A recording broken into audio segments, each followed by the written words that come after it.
When words fall short, when hope feels thin, listen close, let music begin. Hi, everybody. It's your friend Cindy. And today I have actually a friend of mine who is a fellow speaker. Her name is Victoria Reynolds. Guts, grit, and grace. Hi, Victoria. Hi, Cindy. Thank you for inviting me to be here today. Okay, so tell everybody what you speak on. I help people know what to do when they feel like they've been kicked in the face. Oh, I think that's perfect.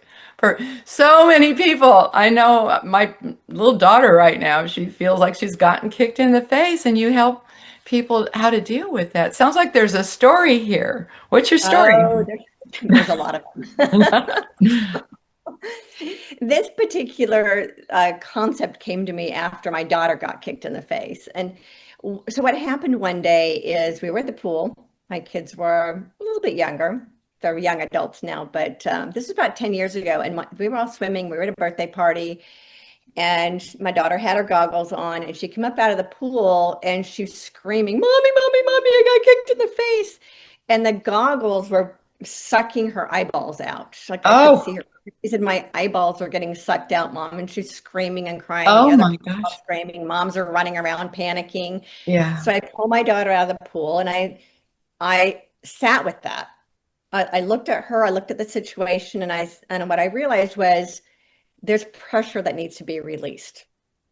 So I listened to myself, got my fingernail under the goggles and released the pressure. The goggles fell off.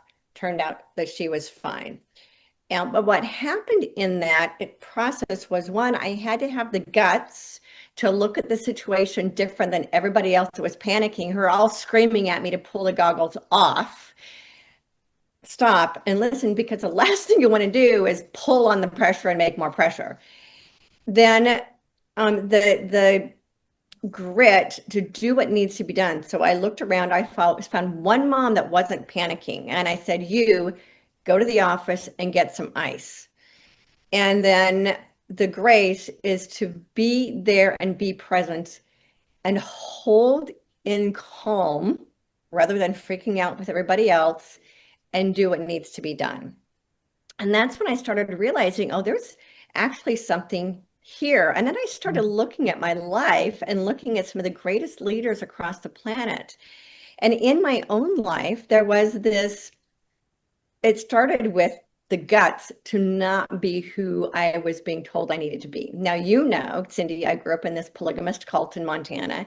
I was told from the time I was a little girl that the only purpose for my existence was to get married and have kids. I didn't know women went to college. I didn't know women had careers. I didn't know there was even a choice in that. Um, And when I was 11 years old, my dad promised me to a friend of his who was another middle-aged man. And that's when the guts started kicking in. And it was, wait, I do not want the life I'm being told I have to live. I'm going to do something different. So I did. Well, I realized now looking back, I was different than the other girls anyway, because I climbed trees and played football and did all kinds of things girls are not supposed to do. But there was something in me that had the guts to stand up and do something different. I talked my parents into letting me go to public high school. And without getting into details, I was on the edge of a cliff getting ready to jump because of this life I was stuck in. And I had the guts to not jump. And I had the guts to go out. And at the time, I didn't call it running away from home, but now I realize it was. I just left. I thought I was just leaving. So I was only a teenager. I had the guts to get in the backseat of a car and drive with nobody. No, I knew one person. I knew nothing about the outside world, but I went because um, that's something that's in me, to have the guts to do what other people aren't willing to do. And then I ended up, I put myself into college. I got a GED. I went to university, all these things girls weren't supposed to do. And then I started my own companies, which was really something women didn't do. And the guts to start something, the guts to do something different. But then I started realizing that what really pushed me to being more successful in my life is the grit to keep going. When times get tough, it's easier to quit than it is to keep going and have that grit to keep going. And then there's the grace. And grace comes in either in the win, where you have a graceful win, or if you lose. And not every business, some businesses I exited very successfully. A couple were not successful exits. And the grace to stand in losing as well. So those three things have really played out in my life. And then I started looking at different leaders that have left a legacy across the planet. I start with Yeshua, as I prefer to call Jesus, and the guts to do something completely different, and the grit to keep going, and the grace to accept his exit strategy, right? And then I look at people like Joan of Arc, same thing, the guts to do something completely different, and the grit to keep going, and the grace to accept her exit. And George Washington and Gandhi, they think about the guts that it took to even start what they started, and the grit to keep going in the face of, I mean, they were all the battling empires. Actually, all four of them were, and to keep going and to stand in that grace. And I can see that picture of George Washington at the front of the boat of the Delaware crossing, and he looks so graceful, right? Mm-hmm.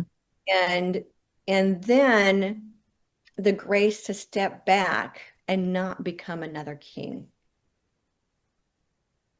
because he could have. There's so much wisdom in what you just said.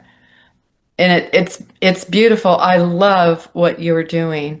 Tell me somebody that maybe you changed their life at one of your speeches. I have I've had people come up to me afterwards. Actually, I tend to make women cry, but not intentionally, where it gives them permission to follow a dream they've always had, or to recognize that they are more of a leader than they realize. Like a mom, so many times moms don't actually realize they are the leader of their family.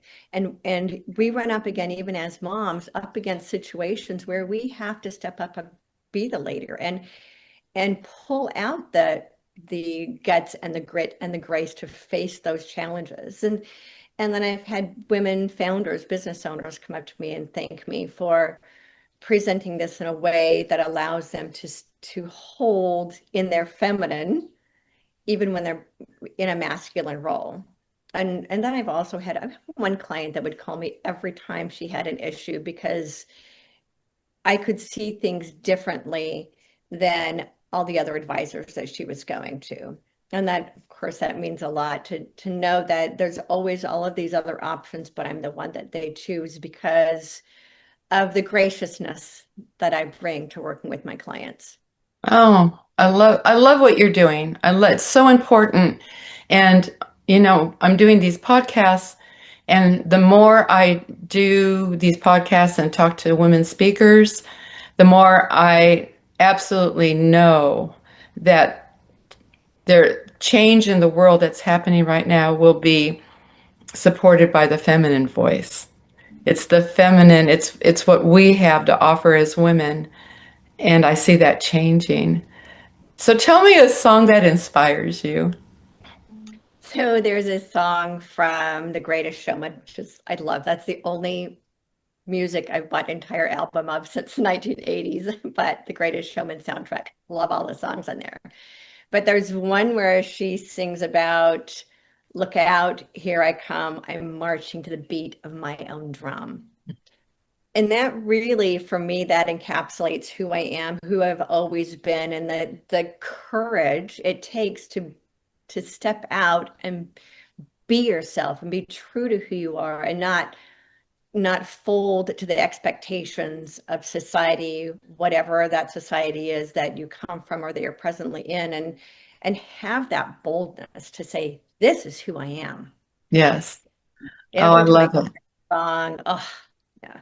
It's that's my brand, as you know, music, and it's amazing what you can learn from somebody by the songs they like and why they like them. So I would love to ask that question. Well, this has been a pure pleasure today, Victoria. Thank you for joining me today, and I see you doing great things to change the world. You are definitely a light. Thank Definitely a light. Thank you.